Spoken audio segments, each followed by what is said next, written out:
What's going on, friends and theme park fans? This is Silver Stix here for another Stix Top 6 where I count down the best and worst that theme parks have to offer. Alrighty folks, so if you're new to my channel, I live in Florida, so I personally call the Orlando theme parks my home.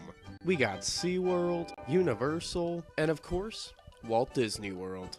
Yeah, that's right, we got all the hits, all the favorites, but for the first time on Stix Top 6 today, we'll be packing our bags and flying over to Anaheim, California to check out the happiest place on Earth, Disneyland. And one of the most exciting ways Disneyland has made sure it remains the happiest place on Earth since its opening day back in 1955 are the hidden secrets and small details for even the most hardcore of Disney fans hidden throughout the parks. There's honestly too many to even count in just one video, so I tried to narrow them down to just my all-time personal favorite secrets or just hidden details. And if you enjoy this video and want to see a part 2, please leave that in the comments below so I know. But without further ado, these are the top 6 best Disneyland secrets.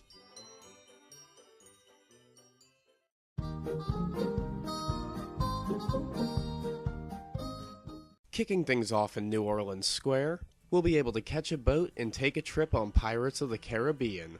Right at the beginning of this attraction in the bayou scene, as the banjo strums along, you'll end up seeing small fireflies buzzing around in the background. And these fireflies look incredibly real, but it actually turns out it's just an example of Disney Imagineering at its finest with just one simple trick. They attached tiny light bulbs to the end of very thin black wires hanging from the ceiling, with a fan blowing them around to keep them active.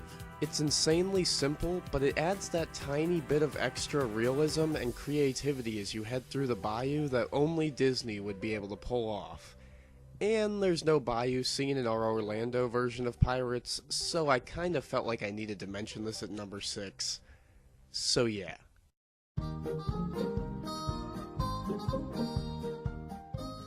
Soaring on over to Fantasyland, we'll be able to find Snow White's Scary Adventures, a classic opening day attraction in Disneyland, and one of the absolute coolest in my opinion. And something even cooler is during the 1983 refurb of Fantasyland, they overhauled the entire outside of the ride to resemble the Evil Queen's castle. And if you'll remember from the film Snow White and the Seven Dwarfs, during the one song segment, the Evil Queen is shown glaring at Snow White and the Prince from her large window above them in her castle.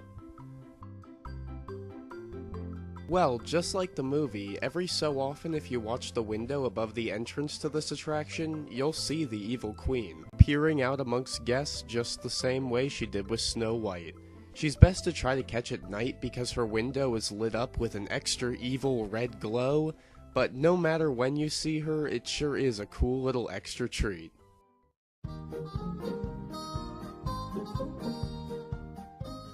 Flashback to July 2nd, 1967. The People Mover is opened in Tomorrowland to praise and admiration.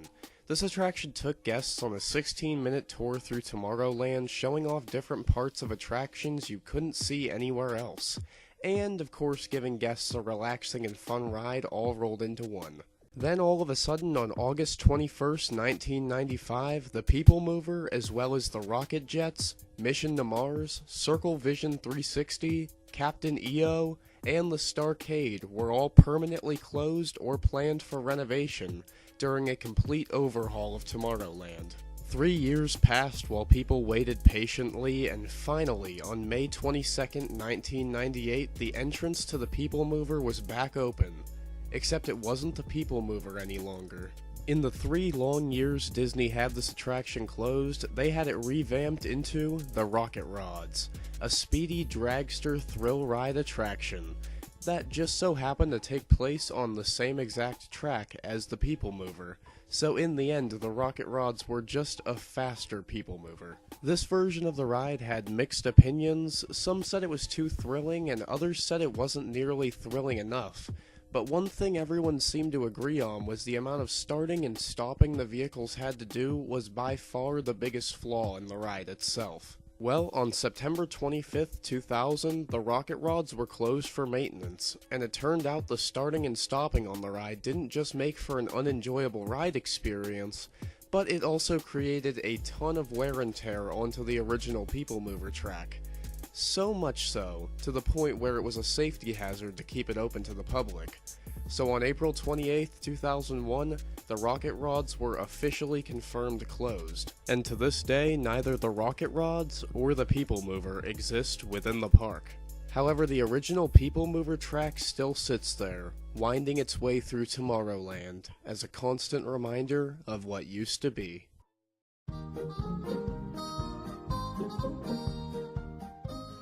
Swinging over to Adventureland, where we'll be able to take a walk through Tarzan's treehouse, which made its debut in Disneyland, replacing the Swiss Family treehouse on June 23, 1999. Well, one of my favorite sections of the tour comes towards the end when you get a chance to trash the camp, just like Turk in the movie. And one of the best moments from that scene in the movie is when Turk starts playing the spoons using Mrs. Potts and Chip from Beauty and the Beast. It's just without their faces, trust me. And believe it or not, when you reach the trash in the camp portion of the walking tour for yourself, you can actually find Mrs. Potts and Chip sitting on top of some crates right behind some pans hanging down. Disney always hides tiny Easter eggs like these in their movies, and it's absolutely amazing to see them bring it to life inside the park.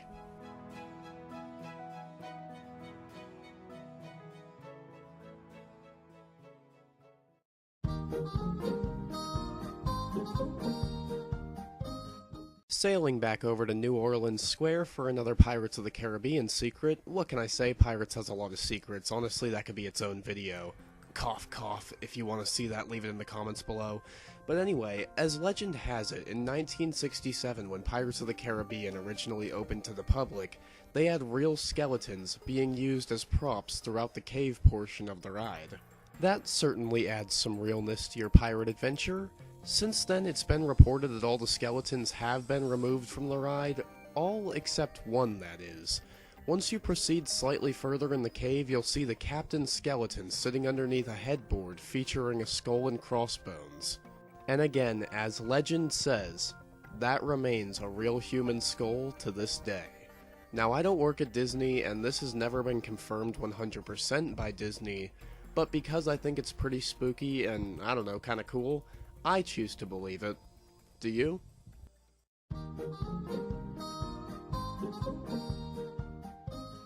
Doritos, Doritos, Doritos. They're cheesy and delicious and everybody loves them, right?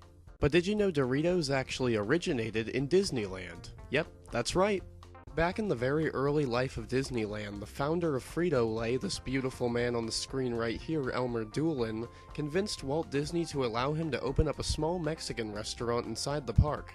At the time, this restaurant was called Casa de Fritos. Nowadays, the restaurant is named Rancho del Zocalo, just in case you're interested for yourself.